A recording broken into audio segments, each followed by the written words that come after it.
ભરૂચમાં Gujarat Narmada valley fertilizers and chemicals limited company જીએનએફસીને 50 વર્ષ પૂર્ણ થવાના અવસર પર વિશેષ કાર્યક્રમોનું આયોજન હાથ ધરવામાં આવ્યું છે, જેના ભાગરૂપે ભરૂચના જીએનએફસી ઓડિટોરિયમ ખાતે જીએનએફસી, પ્રાચી હેલ્થકેર સેન્ટર અને એમજે એસોસિએટના સહયોગથી મહિલાઓની સુરક્ષાને ધ્યાનમાં રાખીને એક દિવસીય મહિલા સશક્તિકરણ કાર્યક્રમ યોજાયો હતો.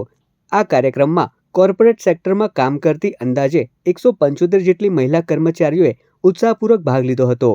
કાર્યક્રમ દરમિયાન મહિલાઓ માટે મહત્વપૂર્ણ વિષયો પર માર્ગદર્શન આપવામાં આવ્યું હતું, જેમાં ખાસ કરીને કાર્યસ્થળે મહિલાઓની સતામણી સામેના કાયદા, સેલ્ફ ડિફેન્સ તાલીમ, ઇન્ડસ્ટ્રીયલ સેફટી, આપાતકાલીન જીવન બચાવ તાલીમ વિશે પ્રાયોગિક તથા માર્ગદર્શક સત્રો યોજાયા હતા.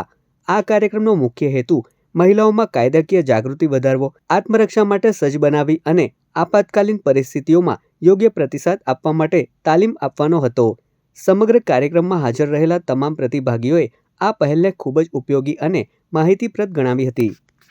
આ પ્રોગ્રામમાં અમે અલગ અલગ વિષયોને આવરી લીધા હતા, જેમ કે law and legal woman rights, self defence, post training, industrial safety અને સીપીઆર ટ્રેનિંગ જેવા વિષયો ઉપર અમે મહિલાઓને ટ્રેનિંગ આપી હતી. આ પ્રોગ્રામમાં દરેક મહિલાઓએ ખૂબ જ ઉત્સાહભેર ભાગ લીધો હતો અને આ નિમિત્તે હું મહિલાઓની લાગણી છે આપ મીડિયા સમક્ષ રજૂ કરવા માગું છું.